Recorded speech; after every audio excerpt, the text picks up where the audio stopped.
Hey, let's get this going. Sponsor mentions. Let's focus on cycling candy. Cycling candy? Yeah, cycling candy for our sponsor mentions. I couldn't even read what I wrote myself. Scratch Labs, everybody. That's right. Great tasting drinks, high carb options, energy chews that taste like candy, and even cookie mix for you to enjoy. Scratch has it all. Won't give you the sugar rush that every kid is likely to experience in about the next hour. Click the link at Packfiller and start your journey to perfect hydration. Next up, untapped maple people.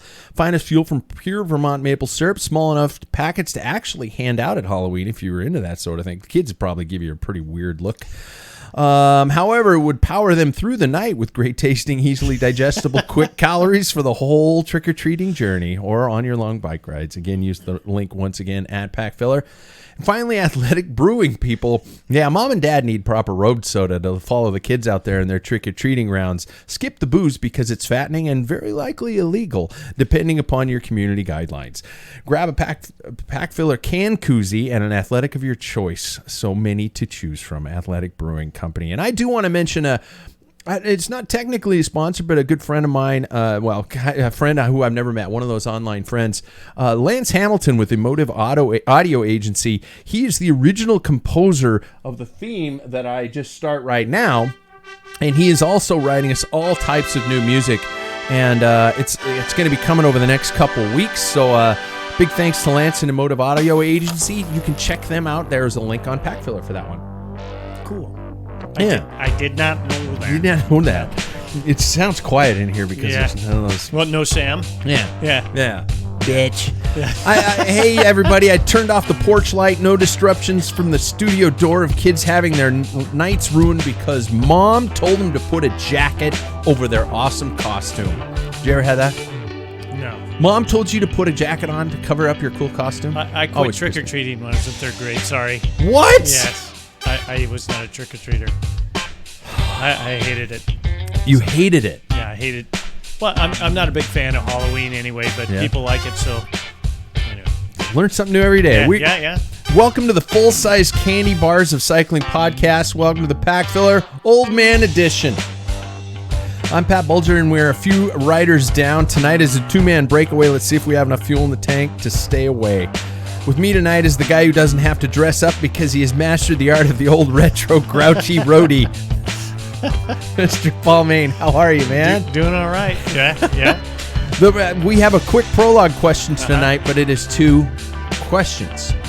So, and now that I know it's a two-part question? It's a two-parter, yeah. Okay. Now that I know you didn't actually trick-or-treat, it's going to really make it very interesting. I mean, I can wax back, Third grade, second grade. Shit. I can tell you what I wore in those two. Well, there we go. What was your, number one, what was your favorite costume as a kid? And number two, what was your favorite candy to collect? Remember all the fears we had of razor blades in our candy? Yeah. None of that shit ever came true. Or the lady gave you a half a banana that she cut with a knife. Did you ever get a banana? Oh, fuck no. Yeah. Really? Maybe that's why I didn't like trick-or-treating. God. I got half bananas and banged up bruised apples. My parents, well, my dad and my stepmom, I guess like 2 years ago, were giving out fucking toothbrushes. I was like, oh, that's bad. We had a dental hygienist at our old house at 902 is my wife and I refer that. They would hand out candy and toothbrushes and a little tube of toothpaste. But at least there's candy involved. Yeah. Not just a little toothpaste and toothbrush. It was Dentine. No, I was Trident or whatever. You just brush your teeth. Dating the shit out of yourself. Yeah. So your favorite costume and your favorite candy. You can even say your favorite candy now if you want, but I think we've done that. I like dark chocolate even as a kid. So just like a little 73% up. Yeah. So you would only get like the special dark because Hershey's had their they had the milk chocolate, then they had the Mr. Good bar. What was the other one? But they had the special Crackle, dark. I think, wasn't it? Yeah. And then they had the special dark. And that's what I went after. And I did like black licorice. Anything that came in black licorice. Holy shit. I shouldn't say black licorice. How about just licorice? Because that's the only. Because that's the liquor only flavor. Okay. Wow. Yeah. And what was costumes? The costume? Probably the most memorable was I was in second grade, and I dressed up as a lumberjack. Paul Bunyan. Yeah. Yeah. Oh, okay. See Paul. Yeah. Oh, yeah. I He see. got the connection. There. That's good. And my mom put like Vaseline on my face and then coffee grounds for stubble. Oh my God. And I could smell that coffee the whole time. I thought, I can't wait till I start drinking this 'cause it smells like heaven. But it's probably Folgers. Dark chocolate, licorice, and coffee. Yeah. You got started early. Yes, and then I you were did. just like going, I'm not going to trick or treat this year, Mom. I'm just going to have an third espresso. grade, I was Spider-Man, and I did not like that. Because that the was it. mask? Yeah, I think I came with a mask. Those ones, the little hard plastic ones that you had Sure. with elastic on the, and everybody would snap it in the back of your head. Yeah. Absolutely. And then it had the tiniest little mouth hole. Yeah, You're just you couldn't help putting your, and it smelled like spit by the end of the night. It's fucking terrible. And it was toxic plastic. Yeah, it was. It was just, everybody's so worried about the BPE in their water bottles. I'm like going, we ingested it. We drank out of the And hose, we're fine, man. aren't we? Thanks, good. Oh my God. Just two of us tonight. Jackson's likely trick-or-treating because he's young. Sam is likely scaring kids at random places in the neighborhood because he's an asshole. And Dave is completely probably unaware of the fact that it's Halloween at all. He's sleeping. Or he thinks it's like September 12th. Yeah, that's right. Me, I'm the guy who firmly believes that if you're old enough to drive yourself to the best trick-or-treating neighborhoods, you are too old to trick-or-treat. Yeah. That's my view. I'm sticking to it, and I'm old. Egg my house. The best costume I had as a kid, I held on to it for a while. And I'm going to actually say that the best costume I had, I was in college. Really? I didn't go trick-or-treating. Don't get me wrong. We went to parties, house parties. Yeah, at that point. I created an excuse to drink too much beer and act like a total dipshit. And my character's name was Super Bulge. Oh, shit. And it's just basically when you see little kids dress up as superheroes, they put the towel around their neck and, draw on a shirt. That's what I did. I just ran around like that, like a fucking idiot. And I was a dumbass. And I don't know why, but that one got hilarious, especially when you had a drunk college student going all around campus going, I'm Super Bowl. What are you? I'm a hero. And so I don't know why.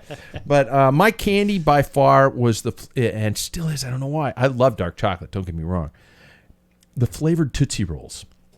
Flavored ones? Yeah. They're like lemon, They're all flavored. lime, or there's a vanilla.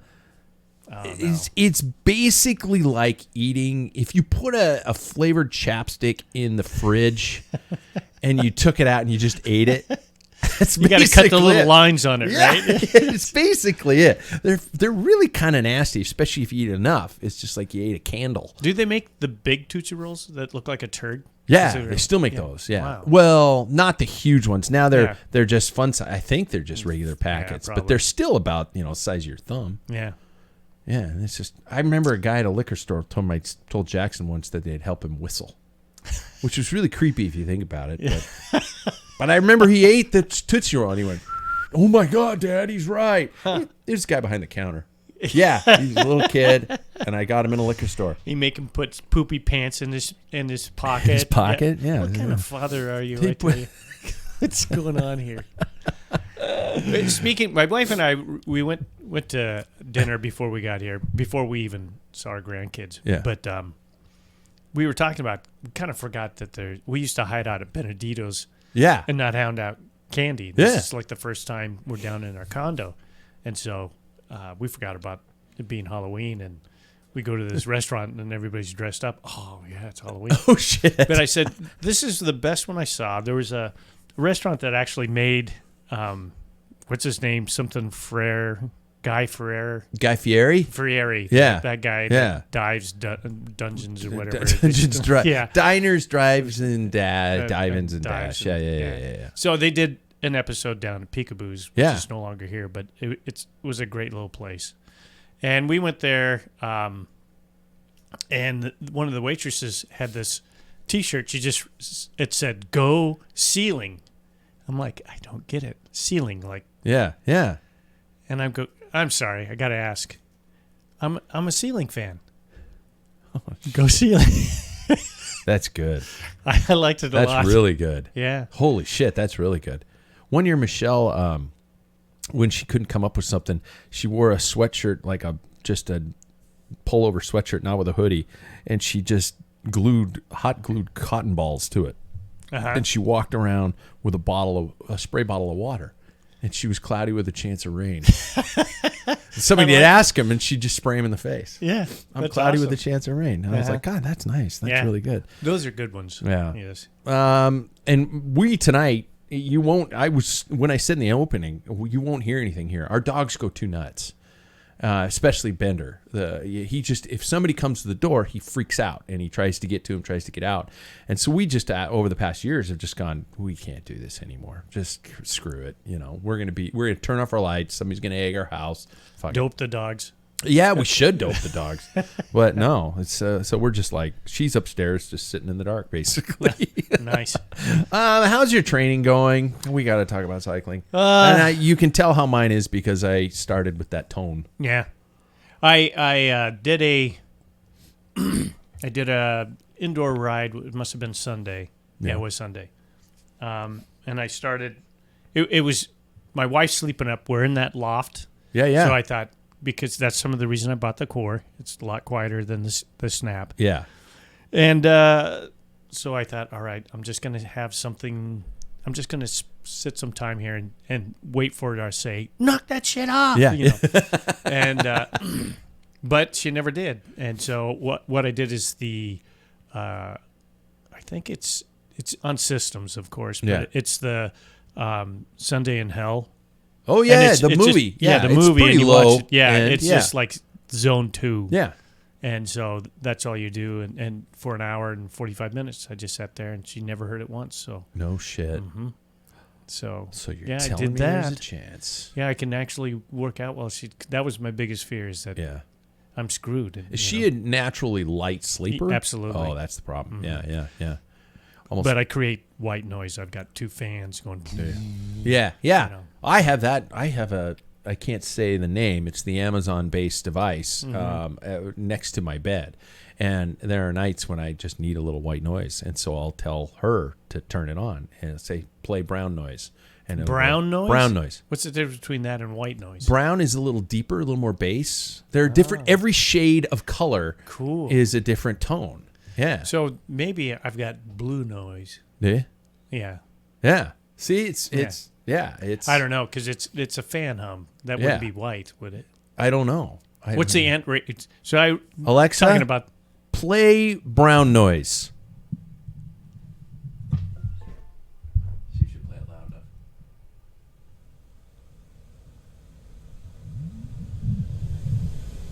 It's like wind. Yeah. Alexa, play blue noise, if there is. Deep blue noise by relaxing noises from Oh, Spotify. no.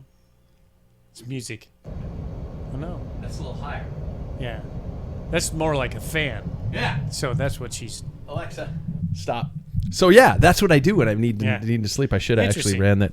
I should have switched cameras. Jackson's not here to switch cameras. Oh, so it was on you the whole time. Geez. But yeah, no, I use that all the time, and it's great. And so you could probably do like if you have loud enough, you could do like an interval workout or something.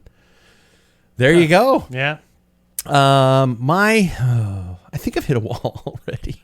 Really? It's November 1st. I did 3 rides on the bike this week. I was supposed to do some strength training, and I don't know why. Every strength training morning, the alarm went off at 5, and I'm just like, nope, I'm sleeping for another hour. And I'm already it's dark outside. Then. I think it's that. I think it's because it's dark outside, because it's colder outside, and you wake up and it's just like, oh God, it's just and I'm in my brain. I'm thinking, well, it's only October/November. I really don't have to panic about this stuff until later in the year, and those kinds of things. And so, I did. I will admit, I mean, I did 2 interval rides throughout the week, and then Sunday, kind of like you, I did 2 hours. Mm-hmm. But I had to watch a musical performance because I'm thinking of staging it for the show here at the school I teach at. And so I watched the show, and it was like an hour and 49 minutes. And so I was like, I'll just watch the show, and on the other screen, I put it on chasing cartoons and just rode. I kind of zone 2 occasionally. When I'd hit a hill, I'd go a little harder or something like that, but I just did that, and it wasn't a bad way to pass the time. Yeah, but I don't know. I'm struggling. Well, I'm are already you struggling. on this? Do you have a program with system? Are you following it? I do, and the plan for the day was just to do 2 hours of regular, steady state zone 2 endurance. They call it, 2 hours endurance. And I was like, oh, okay, but instead of just a video with no video, it was just what they say. It's like, we just give you the stats, you hold this number, but there's no accompanying video for that workout. They were like, so I was like, well, I'll just go over to Zwift and ride Zwift and, at least have some tempo or some terrain changes rather than just sticking it at a specific number in zone 2 and going the whole time. So I don't know. What do you think? Is it too early to worry about this, or are we at the age where we can't stop? No, we can't stop. Yeah. I mean, I started my system today, and it was just the very first program one that they set up, and it was yoga for boneheads or something like that. God, yeah. So I did that, and that was fairly easy, but I forgot how tight I got, and then I did an extra one to open up my hips, and then tomorrow, I have grandkids and stuff, so it's like I get home from work and I look. The ride itself is like almost an hour long. Yeah. And I'm like, how am I going to squeeze that in? Plus, the grandkids get out of school and come to our place. Oh, they do? Yeah. Okay. And then they go home around almost 7 o'clock. So and that's dinner time. And we already ate. Oh, we always eat with the kids. So, okay. And that's around 5:30. And so you got a belly full of cheap pizza. Yeah. And I once the first beer is poured, I'm not training. No. Yeah. No. Because it's like, no. So because if you ever burp one up on a trainer, oh God. Oh, you should have been here for the beer mile, man. I had at least, some of those burps were at least a tablespoon. Is there any word from your son? He's just finishing up the edit on it now, so it should be posted. He told me last week that it was going to be up really soon. So good. What's the longest you've ridden indoors? I think I did a 2-hour one on rollers, on actual rollers. Oh. So, which is, at least you got I don't know. That wouldn't be bad, miss. Maybe because you're focused more. Yeah, it was watching a movie that was 2 hours long, and I think that was a year where it's like everything came together. Yeah. Nothing bothered me, and we talked about with Dr. David there about cramping. Yeah. I never had a cramp that whole year. I mean, I was just like, I could ride forever. I had speed. I could climb. Yeah. But that was just, that one golden year. But that's why I could do it. Now, it's like the worst shape I'm in, my capacity to ride on indoor is shortened. Yeah. The better fitness is like, it's only been an hour? Now it's like, it's only been 5 minutes? Oh, God. Yeah. I'm not going to make it. It's, physically I can do it. It's just if I don't have something to keep my brain going, or like I said earlier on an earlier show, where I'll do, if I do a 2-hour ride, I'll get off every 30 minutes and I'm drinking the pills. I get off. Sense the giggle. I dismount every 30 minutes. And then would do squats or sit-ups or something like that. Man, and you must have a greasy, wet spot where you're... Oh, on the floor? Yeah, absolutely. That's what yoga mats are for. Yeah. But when you get off the bike, do you have to take your shoes off and do... What are you doing? If I'm doing sit-ups or something like that. With the cleats on. Yeah. Fitball. Just put your feet up on a fitball and go... Thanks for the sound effects. Yeah, no problem. That's what this I'm is here a for. podcast. Yeah, exactly. Yeah. Somebody's trained. Are you going to do any cross training? Because like your stair workouts, or are you just, now that you live downtown, are you just going to go hurdle meth addicts? Yeah, that's right. Yeah. Oh, poo. Move to the left. Poo. That's human. Yeah, it's human poo. Oh. So, I actually got pretty good at dodging poo, because where I lived before, it was turkey shit that was on the sidewalk. And so I developed this natural skill, but now I'm dodging these human poos. Yeah. Okay. So no cross training. I don't see. Possibly, I've mentioned before, maybe getting some running shoes, and there's that. It's about a 2.5 mile loop. Yeah. Down by the river, but I don't know what the conditions, and it'll have to take.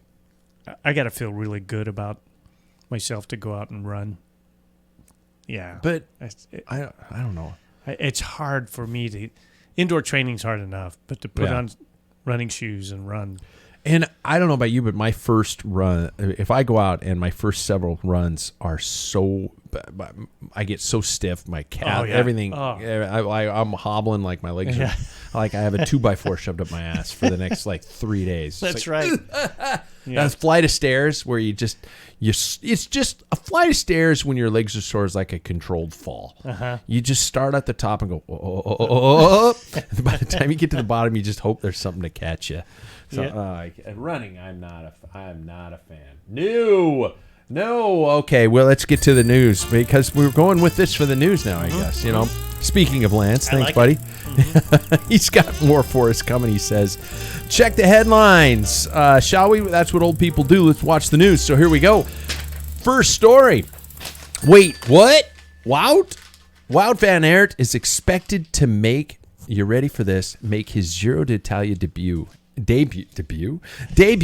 2024, foregoing the Tour de France instead to lead Jumbo-Visma, although it won't be Jumbo-Visma, it'll be Visma Lisa Bike. Visma, okay, Lisa Bike at the Italian Grand Tour, and then prepare for the Paris Olympic road race and time trial. The team believes that Van Aert can take aim at the top 5 in the general classification next May, according to a report in La Gazzetta dello Sport. The 2024 Cosa Rosa includes 20% less climbing than in recent years, with the 2 time trial stages giving him a chance to potentially gain time on key rivals. Of the 3 tours, Van Aert has only raced the Tour de France, taking on the race 5 times during his career. The Pervy pills is kicking in. He's set for change in 2024 with the Giro on his list for the season, along with the Spring Classics, Paris Olympic Games, and the World Road Championships in Zurich. I'm trying to see if there's anything more, but as this is unofficial, this is just purely mostly speculation. It hasn't been officially confirmed by his team yet. What do you think? Is he a serious Grand Tour contender, or is this just, I think I don't know. If there's a course that's gonna probably help him, I don't see 20%. Him winning. Yeah, I think he could be up there in GC in the top 10. I know that it sounded like the RCS was trying to set up a route that brought in Tadej Pogačar, and so I think in doing so they brought Wout, which is not a bad second. Yeah. In my opinion, I mean, what you want people to watch, I watch anyway, but now I'm a Wout fan. I really am. Yeah, it seems like a weird decision. It seems like something will be formerly known as Jumbo-Visma is like, well, we lost Primoz, so, But then the first thing that popped into my head was like, why aren't you declaring Sepp Kuss as potential a Giro contender? It just seems like a weird call, if that is indeed the call they're choosing to make. Yeah, it's probably pretty early. They'll probably see how things go. Yeah. What do you think it's going to do to his classics fitness? I mean, you're training for something. I think like he could do. I think he can do both. I don't know what his intentions are. I'm sure he could do high on the GC, but to win the GC, if that's his intention, he's going to have to lose some poundage. Yeah, and that would hurt his classic. So if that is really his goal, or whether to participate in the first Giro and just screw people over, which he can. Yeah, so just screw shit up and just have fun. Yeah, and who knows? I don't know about the marketing potential of professional cycling, but sometimes winning multiple stages could be far more of a profitable endeavor than third on the podium. Yeah, I mean, I keep thinking of. Geraint Thomas had an amazing Giro, but in the record books, he didn't win it. And so, or Remco in Spain. Remco had he had that bad day, but then he went out and made headlines constantly. So I mean, maybe that's a tactic that could work with that type of an idea. And somebody online, of course, posted that Wout is potentially bothered by the fact that Mathieu van der Poel is sweeping up the classics or something like that. But I'm like, I don't think the guy's scared of him. They've known each other for too long. They each know how each other tick. Yeah. But after being competitors this long, and I don't think there's an ounce of concern. That's going on, predicated on that those two only race to beat the other guy. Yeah, yeah. I think both of them have their own agenda, and I heard you're probably going to cover it. No. But Mathieu van der Poel is going to do more mountain bike races through the year. No, I'm not going to report on that. But that so the current reigning world champion is going to focus on mountain biking. Yeah, and his focus is the Olympics. Bullshit. That's bullshit. So I don't like that. I don't like the guy anymore because he said that road cycling is overrated. Yeah, he's that's dead true. to me. He's dead. Well, screw him. So with all the transfers beginning to solidify and the contracts being established, and there is almost a passing of a generation that is slowly starting to happen. We're seeing the retirement of a lot of the old guard, which I can't believe I'm saying because they're not really that old. But I figured we get a chance to see who's holding on and the riders who are getting up there in years, and see who is holding on and what we think they could maintain or maybe achieve within this next year. And obviously, some of the names that are going to come up in this one. So in our list of 7 riders, our first, obviously, at the top is Geraint Thomas, who has signed 2 more years with Ineos. Geraint, I don't have his age listed here. I think he's 37. Yeah, I think 38, 37. And we did mention this probably in one of our last shows. What would... a Grand Tour very likely might be out of the question for him just because of the level of where everything's going. I mean, unfortunately, the years aren't kind, even at 37. But what would be good goals, in your opinion, for somebody like Geraint, other than just being a mentor and, Yeah, I don't know. I know he likes the classics. He's won E3, and he does well on those, but I don't think that's why they contracted him out. Yeah. The Grand Tours is what they're after. So I've always questioned that. Like back talking about being old, Greg LeMond, when he was, in the 90s, everybody's like, why don't you start doing classics? Because he's done well in the classics, but he goes, I don't get paid to win classics. I get paid to win the Tour de France. Yeah. So I think there's some of that going on possibly with Geraint, but I don't know. I mean, maybe his goal is to win another, Grand Tour. I don't know what his agenda, whether he's going to be there for the Tour or whether for the Tour and the Vuelta or what. I don't know. I don't know if I see. Definitely not a big 3-weeker. I don't know if I see any classics, but I would love to see something along the realm of a Tour Switzerland, I don't know. I mean, I'd love to see him go out with something good, something that he could really, kind of wrap his hands around and call it a career with. Just because I'm going to push pause on.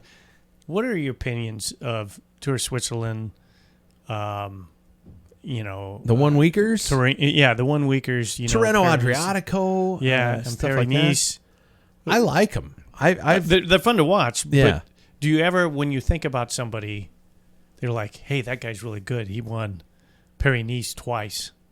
Does it ever come to mind? What immediately pops into my head is Sean Kelly winning it 7 times. Yeah. Was it in a row? 6 in a row? I don't remember. It might have been 7 in a row. But I would, I think there are riders throughout history who could have had really good careers at those 1-week races. Remco's one of them. He can prove it. I mean, he can do it 1 week. Yeah, we haven't seen a Grand Tour yet. I think Bobby Julich would have been really good at it. But I think Bobby would have had a really good 1-week career. Yeah. I think there are a lot of riders over the years. Michael Rogers. But is that prestigious enough? I mean, classics are. It doesn't have the same Yeah, Yeah. it doesn't. No. You're right. Shit. So yeah, I don't know. And I guess teams want more than Trento Adriaticos and all that kind of stuff. So yeah, I guess that's a hard one. Yeah. Next writer, Mark Cavendish. Sean Kelly recently stated in an interview that his one more year concept is likely not a good idea. He said along the lines of the commitment, along the training, along the fact that sprinting is a young man's game, a young person's game, and that he doesn't know if Mark has it in the tank to achieve something like that. I'm paraphrasing a little bit for Sean there, but what do you think? I think he can do well. I don't think this year's tour's cut out, and he even said that's the hardest tour he's ever seen. Yeah. So, yeah, I don't. Yeah. What do you do? I mean, he's gonna have to hang on because there's mountains early. He's got to make his time cut. He's gonna. Was it? I think 6 stages before a sprint. Maybe it's 5 stages before. Not. Yeah, something like that before the sprinters could actually a true sprinting stage. Part of me is under the I'm split on the entire idea. Is that number one, you have the record with arguably the greatest cyclist ever to straddle a top two. Not arguably, very likely. Mm-hmm.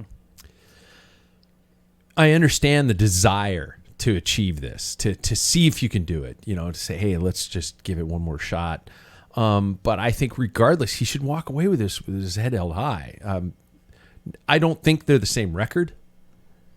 I don't think a sprinter and a guy who won the Tour 5 times are this. You're comparing apples and oranges. Yeah. I think in terms of stages and the style of racing, but stage wins are stage wins.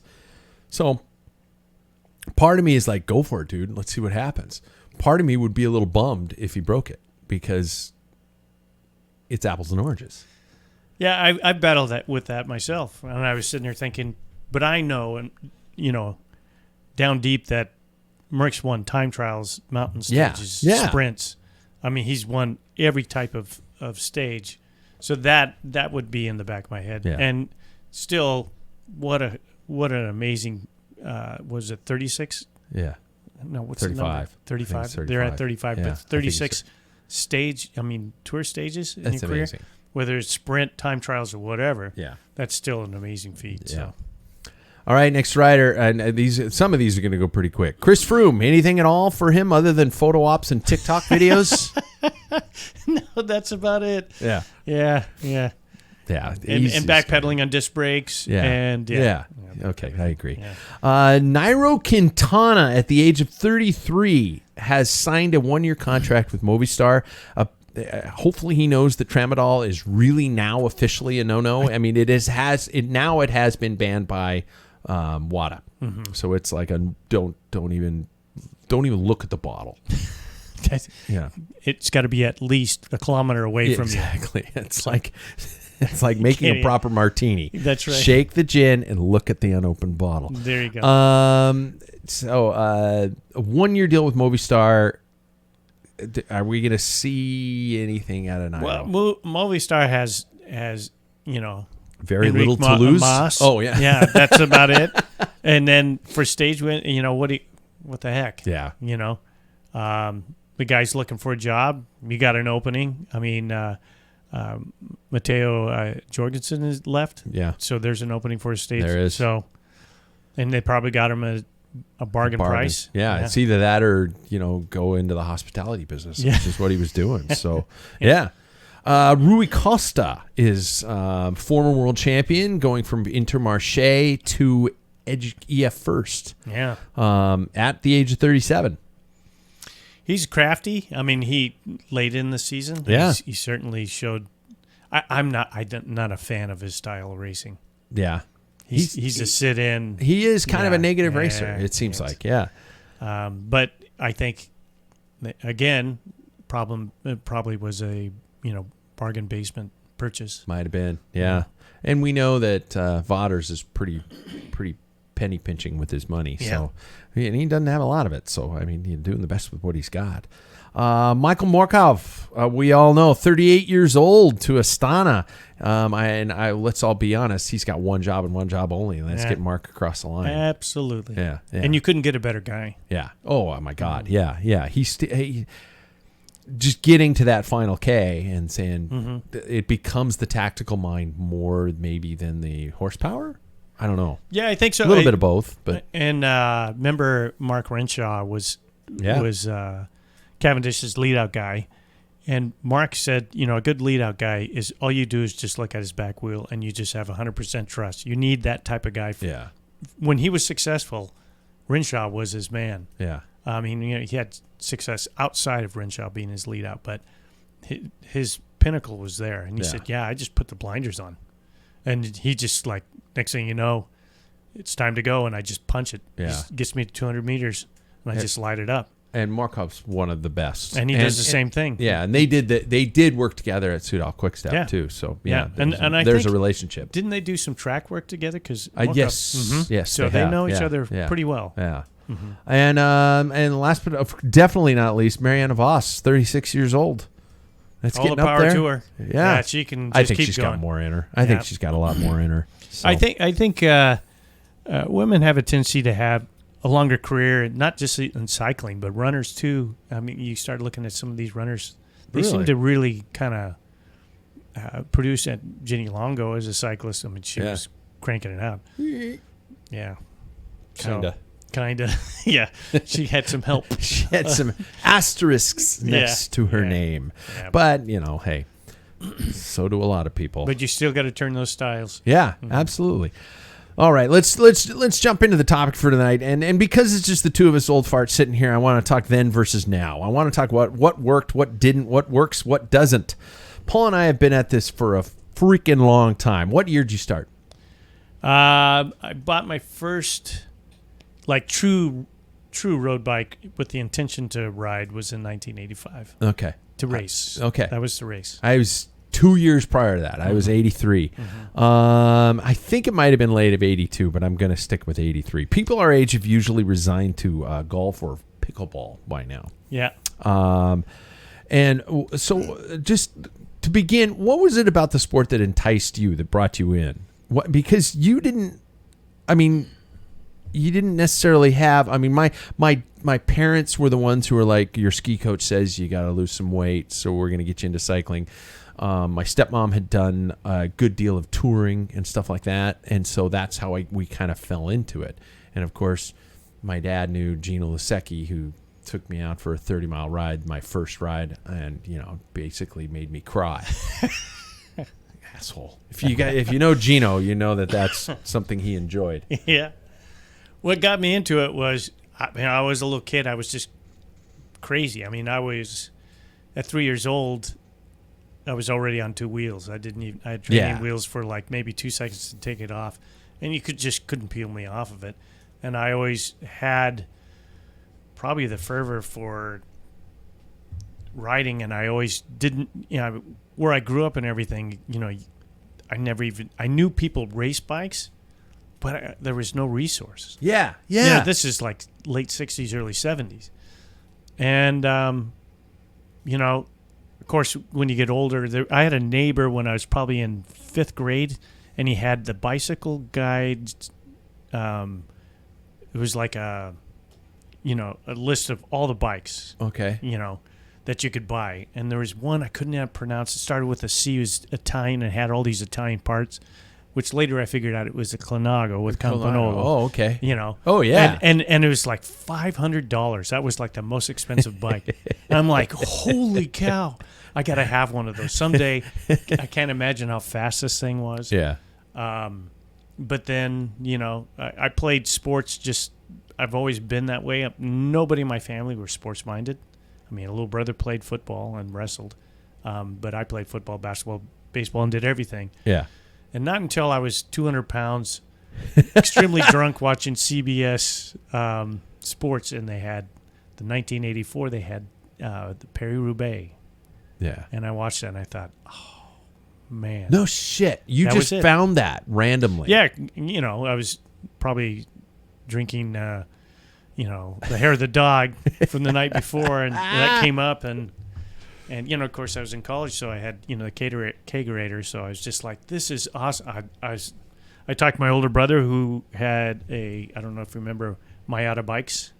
Oh, yeah. Mayatas Yeah. out of Japan. They were well made and everything. And he was a 710. And I'll never forget. And I said, can I take that thing for a ride? I mean, I was hooked. And that's what started it. And then I realized. It's so weird that you just kind of found it solo by that, like that. Had no direction. I went out and bought the one model up for my brother. It was a 912. It was 12-speed. Six in the back. 6 rear. Yeah. All right. And it was in 1984, and I bought it for $482. So what was the first totally legit racing bike? Was it that one? I would say that one was because it was Shimano 600, which is equivalent to El Tegra now. Yeah. And I did my first, within 6 months, I did my first Tuesday night series. Oh, shit. Wow. And that was a time trial, which I still have the ribbon with your sister's name writing on the back. Writing on it. Yeah. Mine was a Peugeot, and I PX10? It was... Most of them were just a white, but mine was like a pale blue. I still want to find it, and it had orange bar tape to match the orange decals on it. And if I could find that bike today, I don't know why, I would snatch it up in a minute. Put it with the other 50 in there. Yeah, exactly. Yeah. Because I had such memories of that, and then I rode that for quite a while. That was my first big bike. What was the nicest bike you've had then, and how does it compare to back then? Yeah, throughout your life up until then. What before the one you're on now? What was the nicest one you had, and how would you compare the two? I had, and there's a long story behind it, and I won't torture you with that. I had a Dave Moulton Fuso. It was his production. Dave Moulton was from England. He actually used to produce the British team's bikes, and he moved to San Francisco. And he started producing custom bikes, and then he had a production line. So, and we talked about it maybe last week, 2 weeks ago, when frames were 1 centimeter increments, and he had it. And I still have paper somewhere buried with all the stuff when I moved of his geometry of all his bikes from 47 centimeter up to 65. Shit. 1 centimeter increments and angles and wheelbase and all that. I remember going from a 57 to a 58, and that was a fit difference. Yeah. A centimeter. Instead of this bullshit now where it's small, medium, large, extra large. Yeah, and just put a big long stem or shorten the stem up and jack the seat or drop it down. Yeah. We had it better. So, it was a Dave Moulton Fuso. I started working at a bike shop, Two Wheel Trans at the time, so no longer around. It was a top pro type high-end. The owner, Steve, did the Olympic trials, worked with Jim Ingram of Campanolo USA, and then the 88 Olympics, and he was involved. So I was totally immersed in top line stuff. So my Fuso had Campy C record. Okay. Number C. Okay, yeah. So they had little booties around the jockey wheels and stuff. And that was our first aero type of cage, if you think about it. Yeah. If you remember the C records. Oh, yeah. I did not have Delta brakes. Did not. I did for a little bit. I had a Pogliagi. I had a Pogliagi that I bought from Mark, not Hodgson, Mark, Todd Norton. Who I bought from him. I traded him for a mountain bike, and it was a Pogliagi steel. Was it yellow? No, it was silver. That's right. And it had Delta brakes on it, and they were cool looking, but they were heavy. Heavy, yeah. and they didn't grab very well. No, that for all you disc brake whiners right now, you should have ridden a bike with C records. You learn to brake early and just kind of grab them a little bit here and there, Yeah. And then if you really had an emergency stop, you just found another way. Yeah, you just swerved. Took it in the ditch. Yeah, you swerved, or you hit the car, or you shoved some asshole out of the way. Carry a pillow, throw it in front of you. Exactly. But they were better than Modolo's Speedo with the cork. Yeah. With the cork pads, yeah. So for those of you listening to the show who don't know what the hell we're talking about, we are talking about the fact that in some ways you have it better. But bike changes over the years. Are there any things that was we know that there are a lot that was worse then. For example, gearing. How did we make it up hills in a 42 21? We look like, when we did that, we look like we're doing the disco dance. Yeah, we're just swerving back and forth. But you know what? And then I'll look at classic photos I watched on GCN. They had a classic video of La Vie Claire, and pro cyclists back then had bigger upper bodies. They had arms. They had muscles to their arms because they had to wrestle the bike up those hills in these lower cadences. And I'm just assuming that's the cause for it. Yeah, I think. Plus, I think when people started finding out that the lighter you are, the faster you're up a hill. Yeah, type of thing. But it was a different beast without a doubt. Yeah. The materials. If steel was as light as carbon now, would you ride it? I don't know. I do like the feel of steel, but I mean carbon. My BMC. I mean. People always talk about it's very compliant and blah, blah, blah. But that is probably one of the most comfortable, the most stable descending bike. Yeah. My Fuso was right there. That was, nothing had touched that. And I had 2 carbon bikes prior to, or after my Fuso. But this BMC Team Machine was, to me, it fits me well. Yeah. It handles well. To have a steel bike do that, I don't know, maybe that Fuso was pretty close to that, but boy, it was, with race wheels, it was like 19 and a half pounds. Yeah. So as opposed to 14. Yeah. It would be so interesting to see what the steel technology is like out there now, because it's all just artisan things. I'm looking at, like Batilline is now just, all they do is make custom one-off steel bikes. But I just don't. Yeah, it's not fair. It's again comparing apples and oranges almost to that point. Yeah, I think. Excuse me. I think ride quality is what I'm really after. But outside of ride quality, I think weight is a big deal. Yeah, I know. It's huge. I'm living that law. And it blew me away when disc brakes came out and people were spending all this money for an 18-pound disc brake bike, and he's like, brake stops better, and I'm like, that's not, when I'm racing, that's usually not. Bike's not made to stop. No, bike's made to go. If I'm stopping, I'm in a bad situation. And I understand that in the bike industry, it's designed for the weekend warriors and not for people like you and I. So yeah, other things that keep popping into my head. The year that down tube shifting went away to STI shifting. Which is what we all have now. If you don't know what STI is, that means you're young, and it's just how you normally shift using your brake levers. We had to take our hands off the bars and put them halfway, not half, maybe a third of the way down our down tube and adjust the levers. And if you were in between gears, you had to learn to finesse how to get your actual shift lever perfectly into gear, or other people would be yelling at you in the peloton. And I guess you'd hear, grind me a pound. In between gears. And that, I think that is why our generation has such a hard time with things like disc brakes, because they're so freaking noisy. And all the noises that a lot of these current bikes are making. Carbon's the loudest material in the world. Huge. You have a smallest problem in your bike, and carbon, it just rings out. It's like the hills are alive with the sound of your bike. and I hate that. And so I just grew up thinking that bikes are supposed to be completely silent if they're working properly. It is.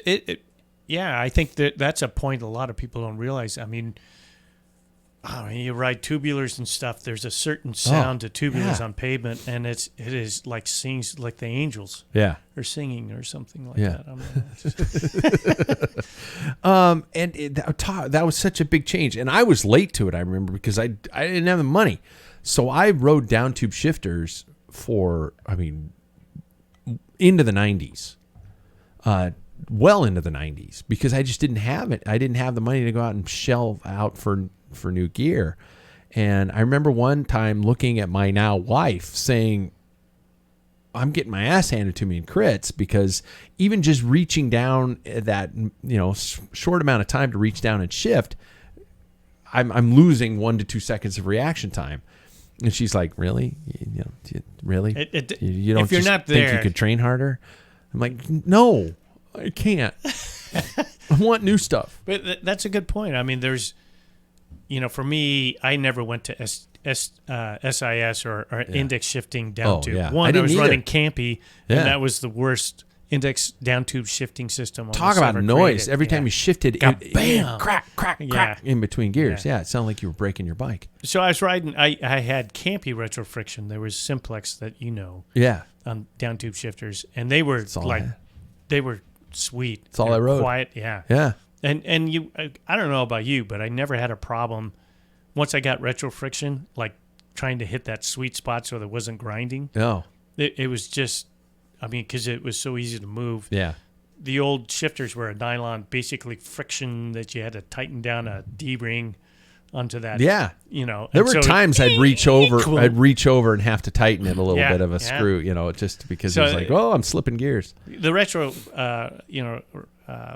action type shifting was great. Yeah. But I was riding with a guy who's one of the first guys in town who had the new Campy 8-speed ergo levers. Oh, yeah. And we were climbing up this hill, and I thought, I got to shift to a lower gear. I had to sit down, hit my lever, and he's standing. He goes, click, and he gained a half a wheel. And I thought, that's it. That's a big deal. At full attack. Yeah. That's a bike length, at least. Yeah, and even in a pack. Yeah. I mean, if we weren't going hard, but just a matter of me sitting down and shifting took a fraction of a second, and he's in front. So in essence, I have to kind of like make up that little ground, right? Yeah. You do that not just in hills, like your sprints, crits. I mean, all we did in the crit is like, oh shit, too big of a gear. Somebody crashes in front of you. You don't get to hit a button. No, you just grind it out. You grind it out. Everybody's like, yeah. You're pooping out muscles the next morning. You hear your knees 3 towns away. How about the changes? And I'm doing this out of spite because Sam's not here. Positioning. He constantly gives you shit about the fact that how you ride is so stretched out. I remember it was you got your bike, you came home, you got a fit positioning from a coach, and then you took your stem and you just dropped it all the way down. Yeah, I'll go on mine, but how did you get fit? We had an old Velo News copy of an article that Bernard Hinault described using his fitting techniques. And we did have it's funny seeing guys like Sam using the plumb bob off your knee in terms of fore aft.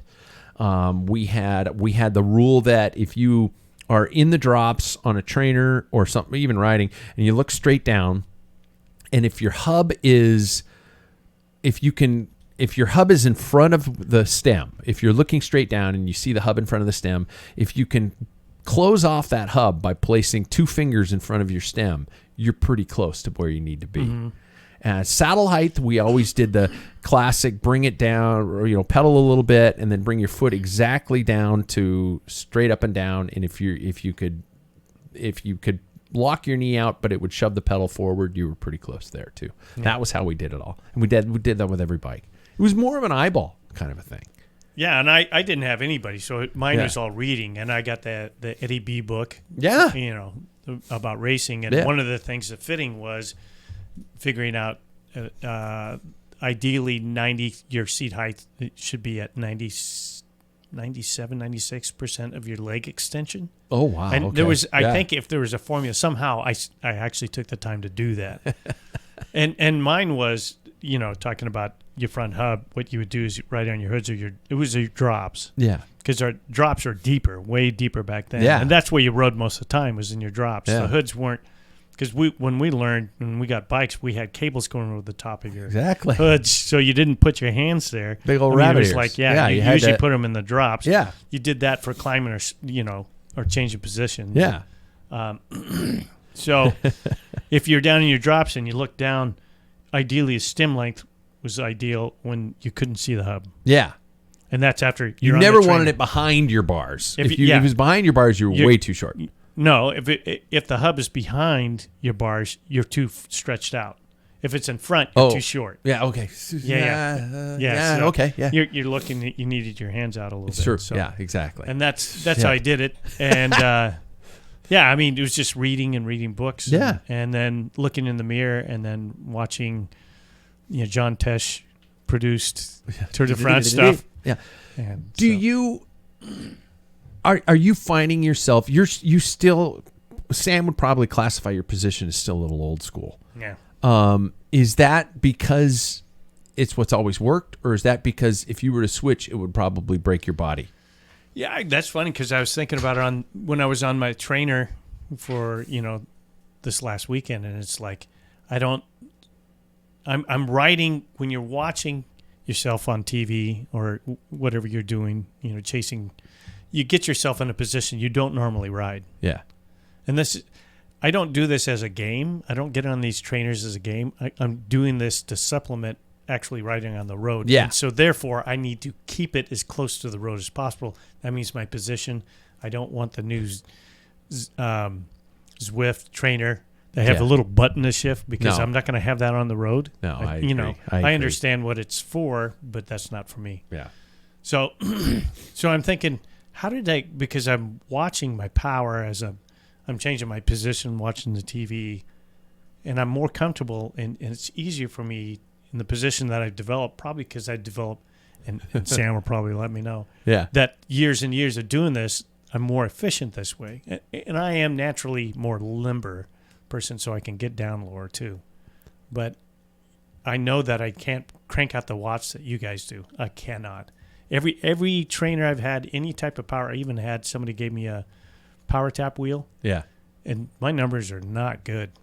Really? So, yeah. So you intentionally stay that low for those reasons? Yeah, and I don't think it's something that I had to do. I think because we didn't have all that equipment, right? And it's just something for me to survive.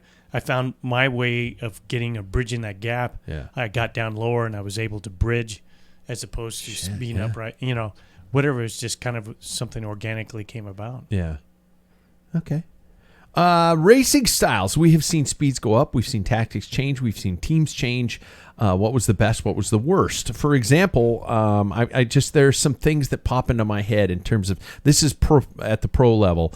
The marginal gains years, the Cipollini lead out years, the doping years. Now we're seeing these young guys and their lack of respect. Whatever happened to their earning your leadership concept, which has disappeared.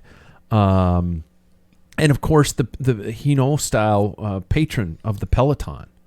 So of the years that you've experienced, what were some of the best and what were some of the worst and stuff like that?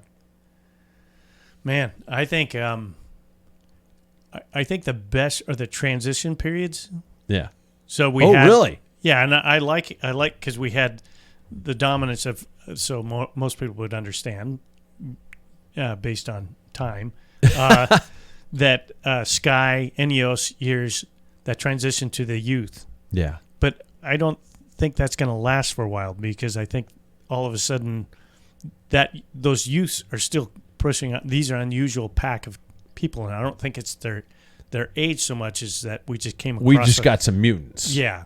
Yeah. Okay. And I think that's it. And I think listening to a podcast where they were talking about and it was on Escape Collective, and they were talking to the sports director of Jumbo-Visma and how they're coming about their training. Yeah. First of all, I know I'm faster with new equipment. Yeah. That better than our steel bikes, down to shifting.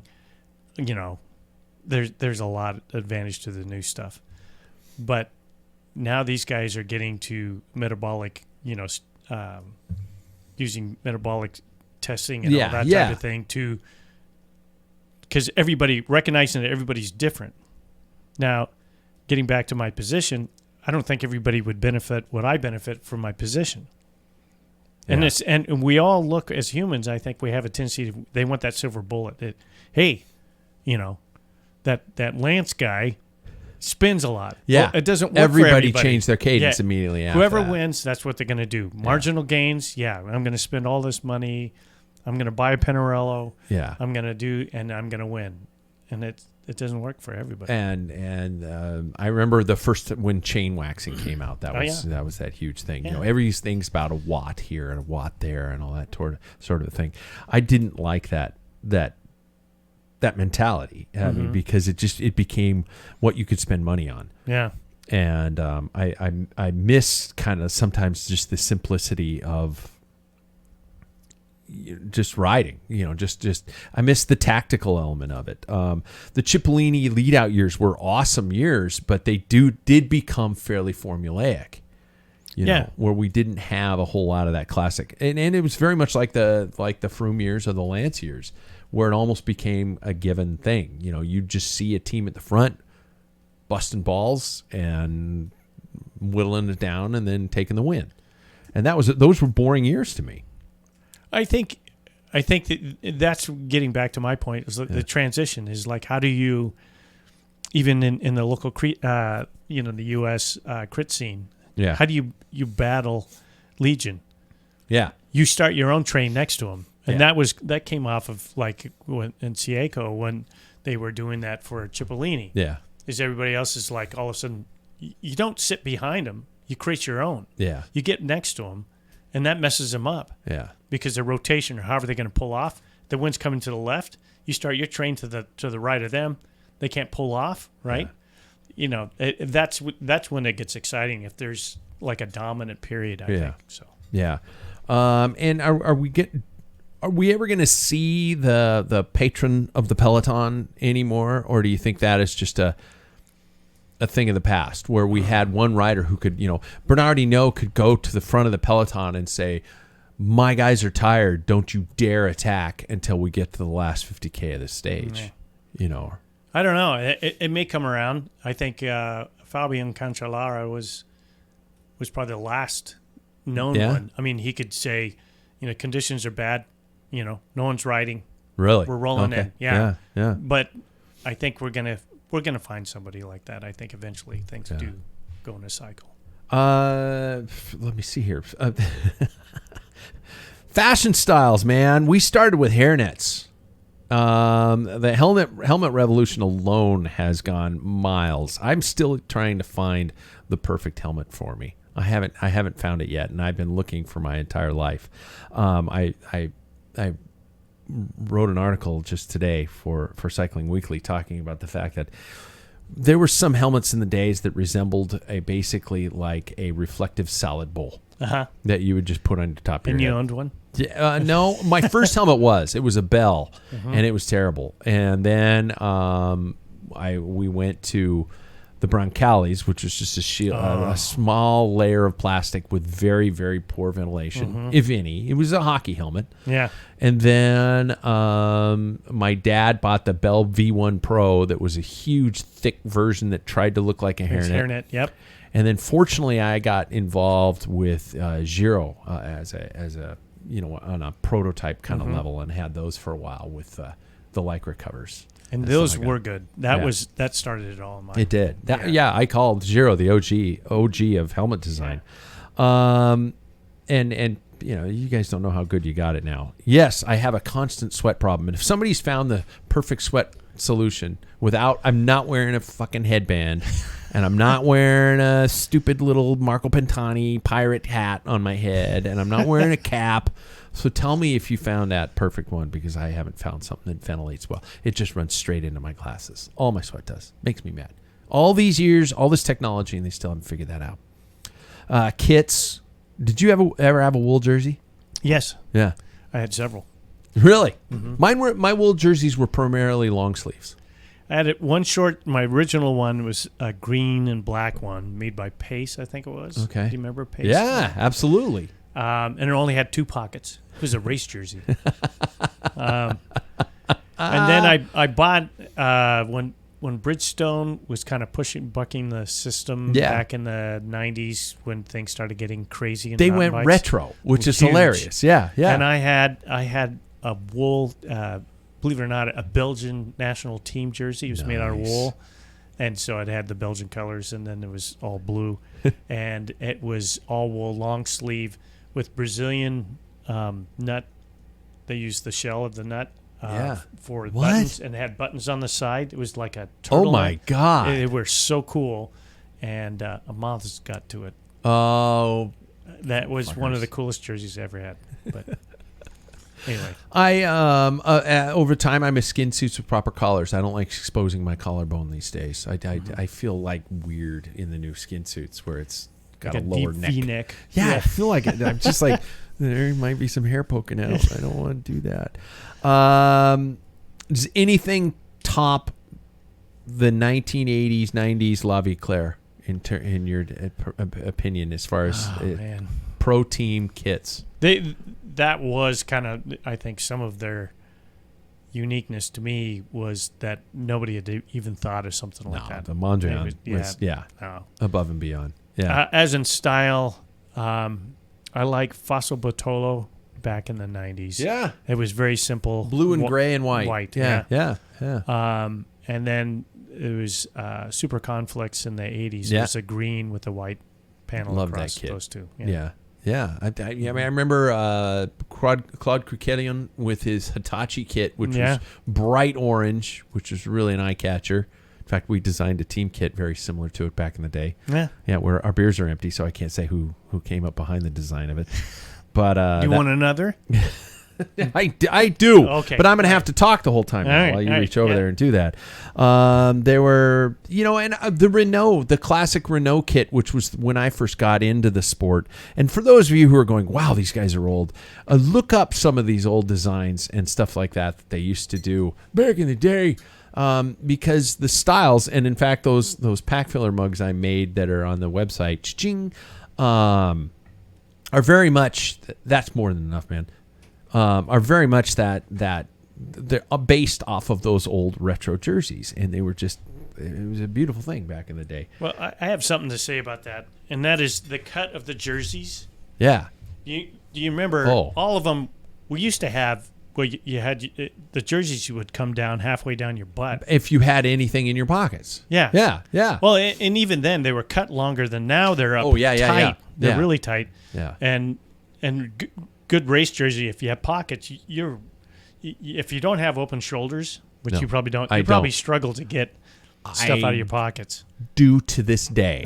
And if it's long into a ride, reaching into a back pocket, you hear noises coming from me. Dad noises. Oh God, I can't reach my own food. I'm going to starve to death. If somebody calls me, I'm like, I can't. Leave a message.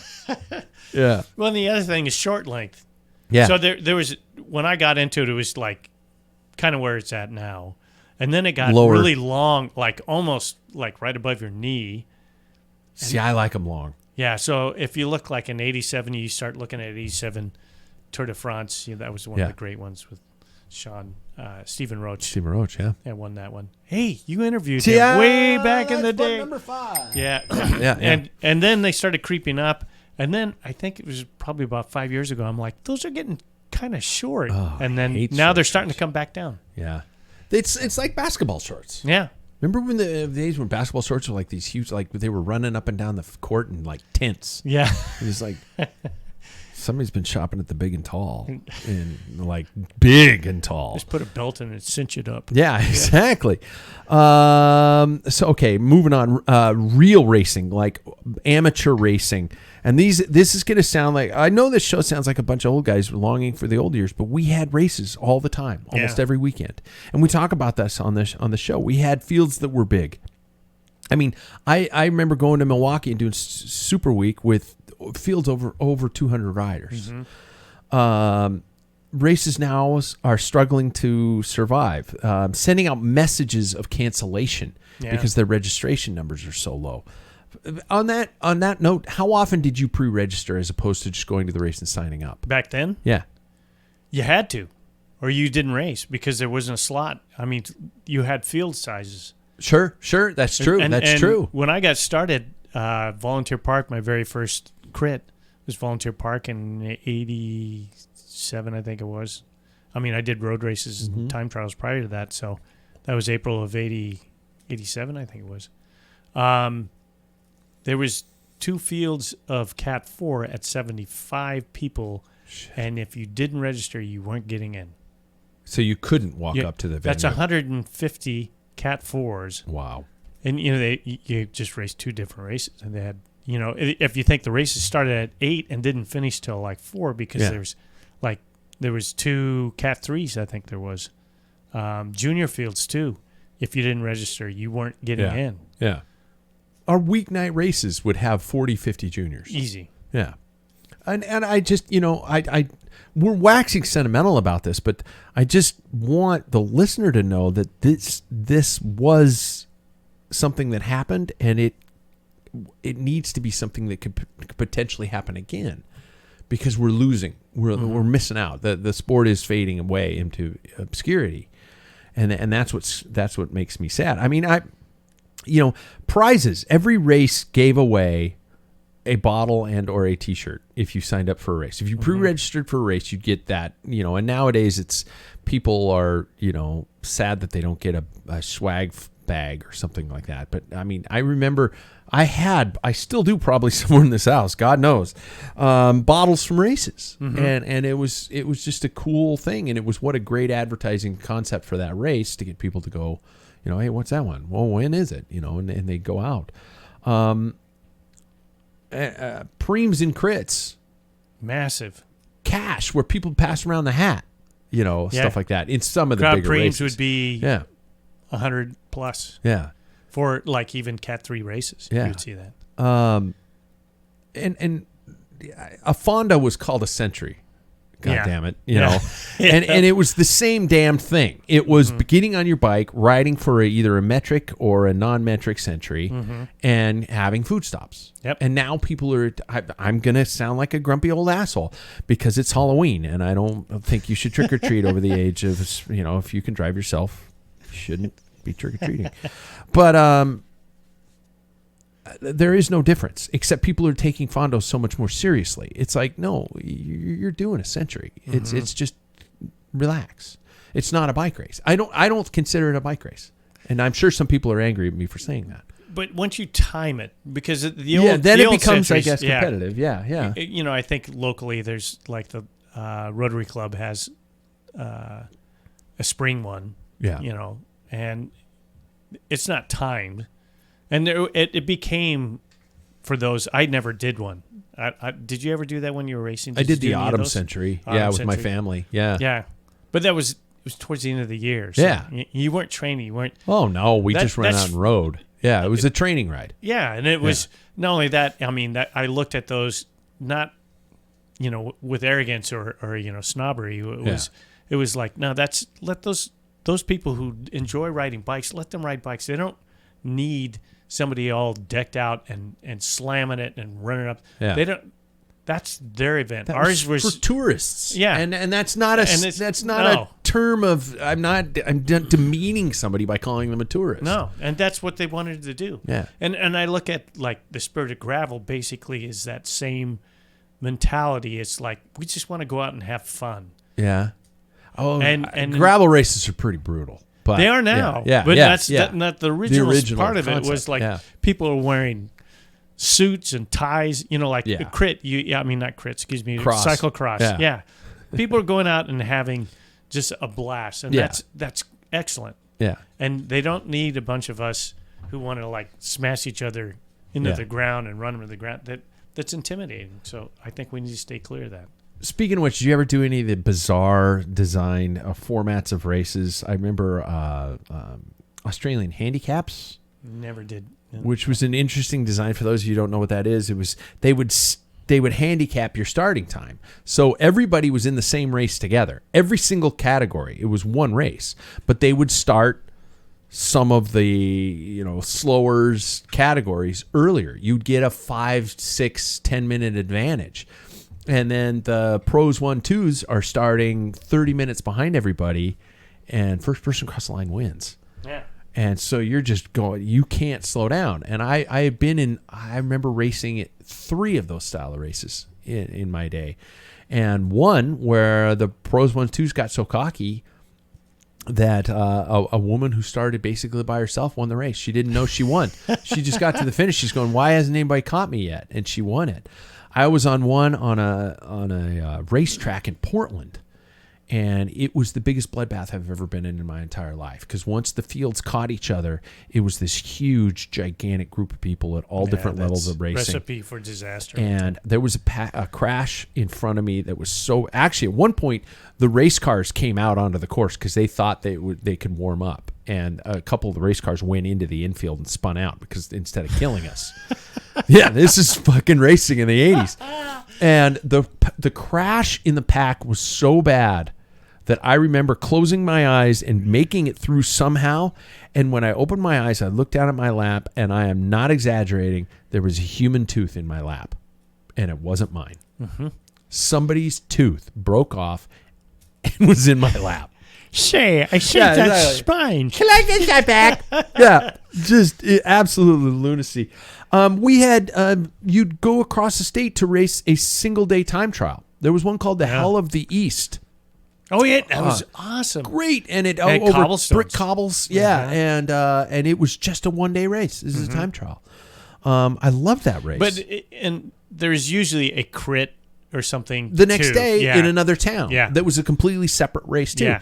In fact, the Port Townsend Criterium was always after that. And we would always go over. We'd race the track on Fridays. Friday nights, we'd race the track. Saturday, we would do the Hell of the East. And then Sunday, we'd do Port Townsend. You'd get 3 races in. And it wasn't a stage race. So you used every day. If you had a bad day, fuck it, there's tomorrow. Yeah. Kind of like Stupid Week. We had it better. Yeah, stupid. Super Week was a learning experience that you had to go to. It was, 3 weeks of racing. Every day was an individual race. And it was just absolute lunacy. Most of them criteriums. Most of them absolutely high speed, just out, Packs of 100 plus. Yeah. I remember coming around a course, racing 1-2s in Super Week and hearing, $300 preem lap, $300 preem lap, and there were 99 laps to go. And which means I'm in the red, and there's still 99 laps to go. Just going, I'm not going to live. Just beautiful racing, racing. Advances in the sport that worked. We can't talk about advances in the sport without, and this is how old we are, the impact the internet has had upon how our sport has changed. Race coverage, race information. We talked about the fact that we learned about fit by our magazines. I had Velo News and Winning. Did you have anything other than that? No. I did get Cycle Sport for a while.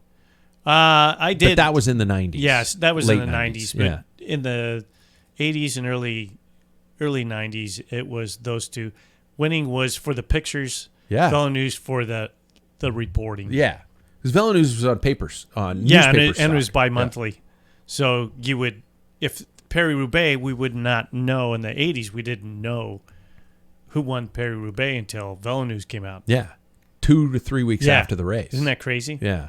That's just, now I look back, it's like, how there had to have been another source. Unless you had an uncle in Belgium that you could call long distance. That's about it. Or somebody who sent you the pinks from Italy or something like that. The fact that we had to wait for a visual coverage of it until the producers of CBS Sports got everything dialed in and John Tesh nailed down the soundtrack. Mix it. Yeah, and they all had those big, long gray, not brown raincoats on. Trench coats. Yeah. That's crazy. And Phil Liggett was young. Well, I was thinking there was a period there we thought we were advancing, and that was in 1990, where there was Velo Hotline. There was a 1-900 number. Velo Hotline, not hot. Yeah, it wasn't. It was. What are you wearing? I misdialed. Oh shit! Jesus. That was $3 right there. Coca wants to know what I'm wearing, and all I want are Flanders results. Yeah, that's right. But we joke about it. We'd have, because it cost so much, and we were bike racers. Yeah. We had a chain of people that every weekend it was a race. It's your turn to call. You get Flanders. You get, and it would always. Welcome to Velo Hotline. Yeah. Today's race was hit Nieuwsblad. It was a stormy day. And I'm like, don't I don't care about the weather. Just what was 1, 2, 3. No shit. Yeah, and they would go through, and then you'd get your results, and then we had a chain of people. I'd call so and so, and they would call these people, and so. Yeah. That's it's like how a prayer we know. chain, Yeah. like the old ladies. Screw Velo News. We had our own sources. We got immediate. We had Velo Hotline. Oh my God! I don't think I knew about that. I don't think I knew when the races happened until Winning or Velo News came. I mean, I really am trying to reflect back upon the time and go, did I always know when Paris-Roubaix occurred? I don't think I did. Mm-hmm. I think I just knew it until the magazine came to my doorstep, and it's like, oh, it must have happened. Yeah. Yeah, I didn't pay enough attention to it. Being able to communicate through the internet. GPS, holy shit. Mm-hmm. What a game changer that was. Huge. That we would rely upon these tiny little Avocet computers on our dash that because of two magnets on your forks and your wheel would tell you your speed, your distance, and your time. And if you got a wheel change on your front wheel, you would lose your sensor. Yeah. And you wouldn't have anything. You wouldn't have anything. Yeah. And there's nothing to back up. Nothing recorded it. It was just that time at that moment. Yeah. You had to hit the stop button and you'd know your time in a running time trial. Yeah. Total time. You wouldn't know average speed or anything like that. And now being able to not only, get that, but Strava, I think my driveway might even be a route or a segment for shit's sake.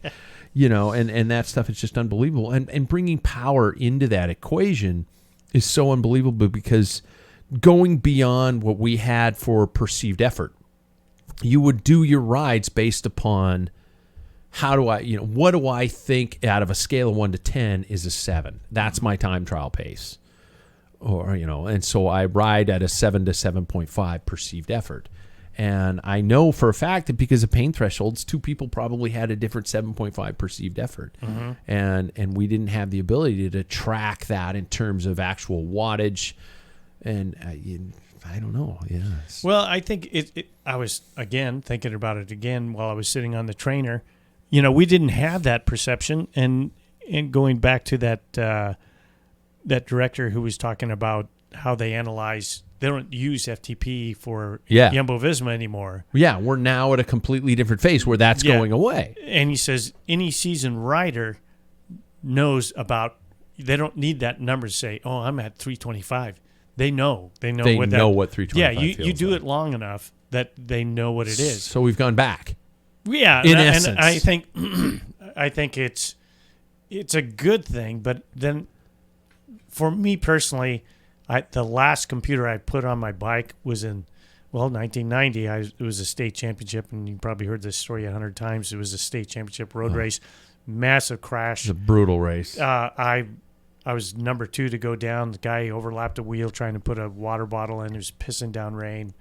Went down. I went over the top, and there's like 50 guys spread across the road. And I got up, got a wheel change. And I looked, as I'm riding, I look down and I see this red Avocet, and I think, oh, that's my computer. I picked it. It was a black screen, but I spent time. I was a little concussed. I finally figured it out.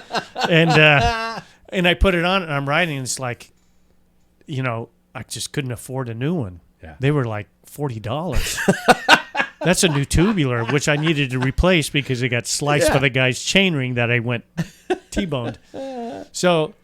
And then all of a sudden I was thinking, that for me mentally, I remember in crits looking down, I'm like, we're doing 29, 30 miles an hour, and we're only a quarter of the way in. Yeah.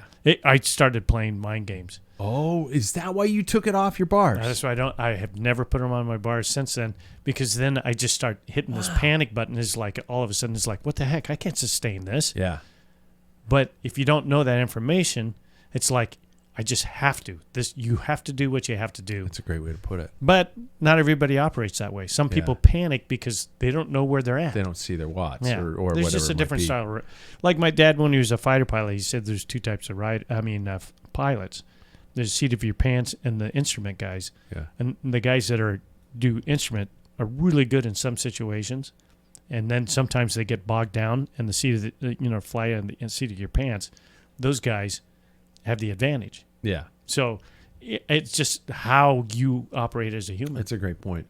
I up until I actually this last year, I have ridden with heart rate, obviously for very obvious reasons and good reasons. Well, but I've started actually recently because I'm feeling okay about things that I now don't want it on my computer screen because I look down and I'll go and I'm doing whatever it might be. This is a high number. And then one of you fuckers goes fast, and I'm like, I'm at a higher number. I obviously can't go any harder. Yeah. And so I like it when I'm training, but I don't like it when I want to go fast because if I see that number and like you're saying, I see a high number, I can't go any harder. Yeah. And shut down. Yeah. And I almost want to switch out watts in some situations because I'll look down and I'll go, wow, 500 watts. I can't hold this for very long.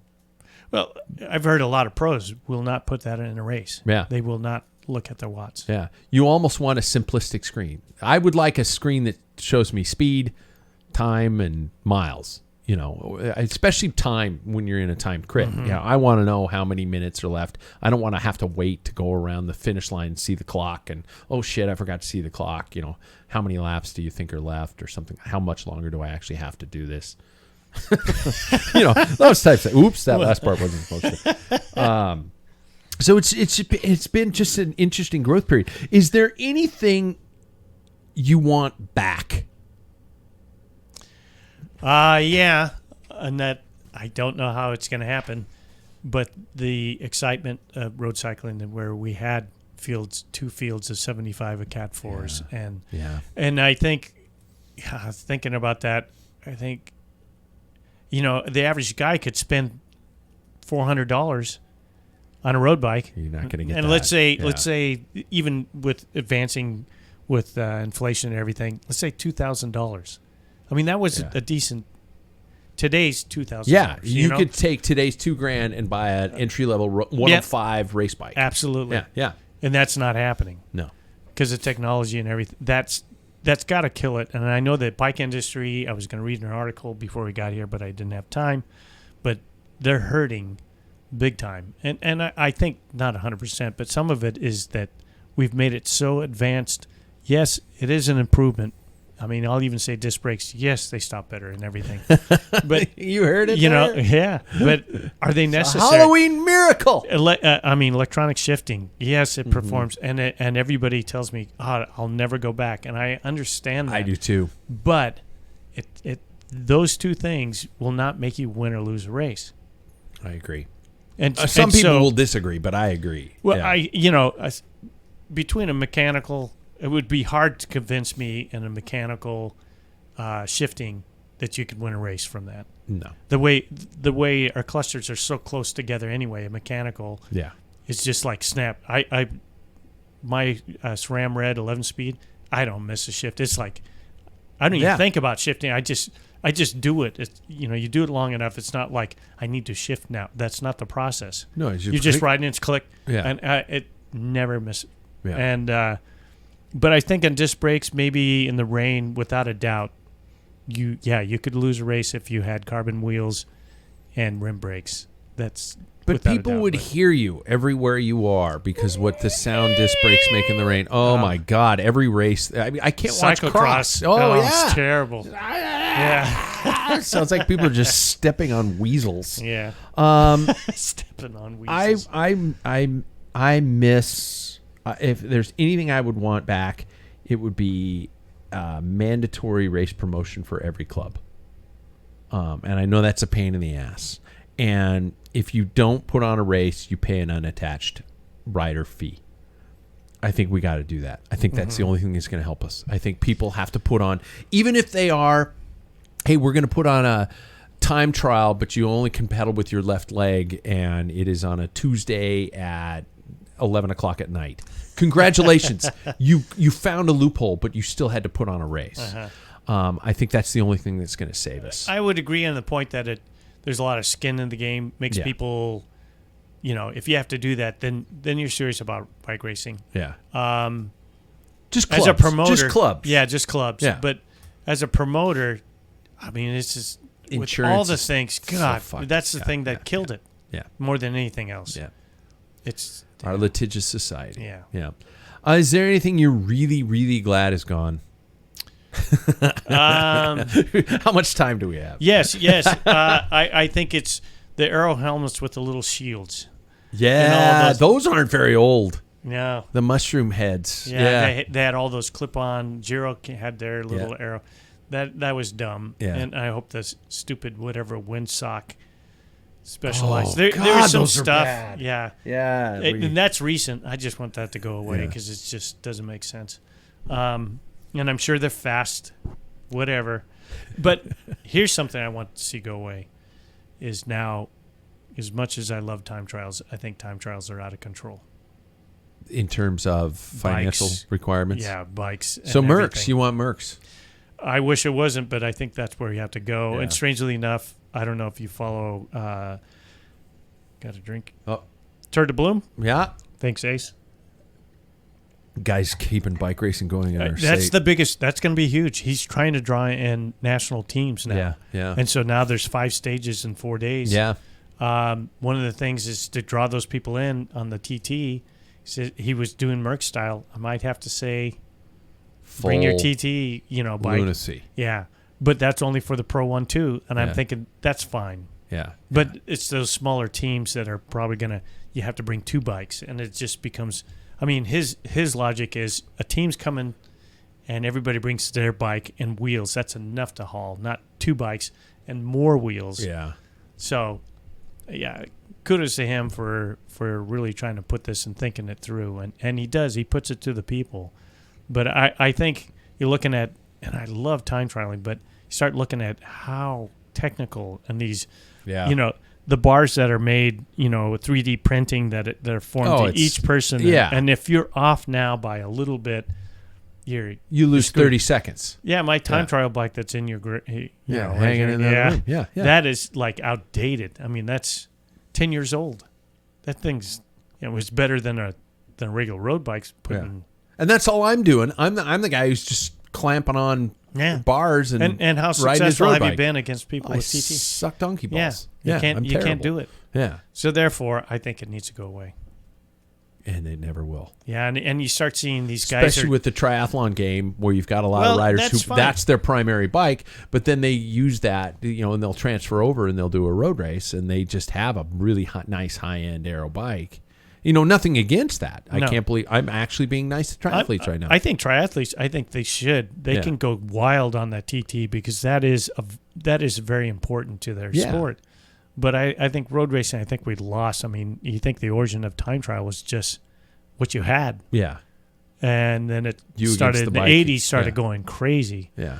And then it just went apeshit crazy. It's not the race of truth anymore. It's the No. race of financial. Yeah, exactly. Truth. Yeah. And it's not fun to watch, and it's getting to a dangerous where, what's his name from EF, the Swiss rider, Bissinger. Bissinger. Yeah, he has his head down, and he has to have his coach saying 200 meters before the right hand corner so he can look up. I mean, all these. If you look at these guys' position, they're barely even seen.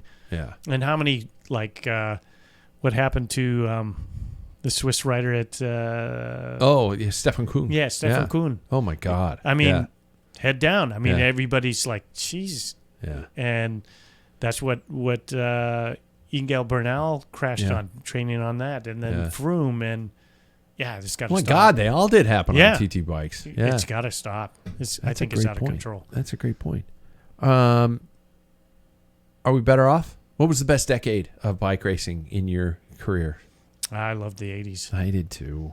It was late 80s, mid like 84 to 94. Yeah. Yeah, before we found out the drugs were really happening. Yeah. Yeah, I agree. Into the 94. Yeah. I mean, that was a great Paris-Roubaix. And we even approached the onset of mountain biking in those years too, which was a pretty cool year. It was. A really cool time. Yep. Yeah. And people are going to look at gravel right now and say that was a pretty cool time. Yeah, I think. agree. So, well, there. 2 men waxing sentimental. Final question, Paul. What was the best scary movie you've ever seen? You can't say Chitty Chitty Bang Bang. I can't say Chitty Chitty Bang No, Bang. because you said that already on an earlier show. Because it is. Scariest movie. I don't know, it was movies, but my high school girlfriend. Because it's Halloween, you know. Yeah. To do that. My high school girlfriend liked those type of things. I did not like horror films, or scary films. Yeah. And what was it? Night Stalker. It was a series. Oh, Kolchak, the Night Stalker. Yeah. Ah. Yeah. Shit. And I could get into those because they're just goofy enough. Yeah. You know. Were they pretty campy? Yeah. Pretty much. You know, you went by the Bible of, you know, in order to stop a zombie, you had to I can't remember, but sew up his lips. And, you know. But, you know, that was good. But I don't know if it's the scariest. You know. Mine, I gotta go. It's a little more recent, but it's this sci-fi movie called Event Horizon. It was a space movie, and it was, you know, they had a ship that could teleport through time, kind of a thing like that, and it accidentally went to hell. Ooh. Yeah, like literal hell. And then the movie starts where they find the ship, and the ship has not only gone to hell, but the ship is technically alive. It's freaky, man. It's one of those messed me up, man. It messed me up in so many ways, and I probably will watch it tonight. It is Halloween. Actually, my wife says she wants to watch a scary movie, and for her, it's like, you know, opening 5 minutes of The Exorcist, and we were both like, "Oh, I'm tired. Let's go to bed." Yeah, yawn, yeah, fall exactly. asleep. Yeah. So there we go. Two old guys sitting in a bar talking about how the things used to be and how they were better back in the day, but. That's our episode for this week. Be sure and subscribe to the podcast and our YouTube channel, everybody. I got to say that because it really helps us, and it's just a quick click for you, and it helps us amazingly, especially with our sponsors. So we promise not to stalk you. Paul, thanks for being here. Yeah, thank you, man. This is fun. I guess we'll just catch everybody next week. Yeah.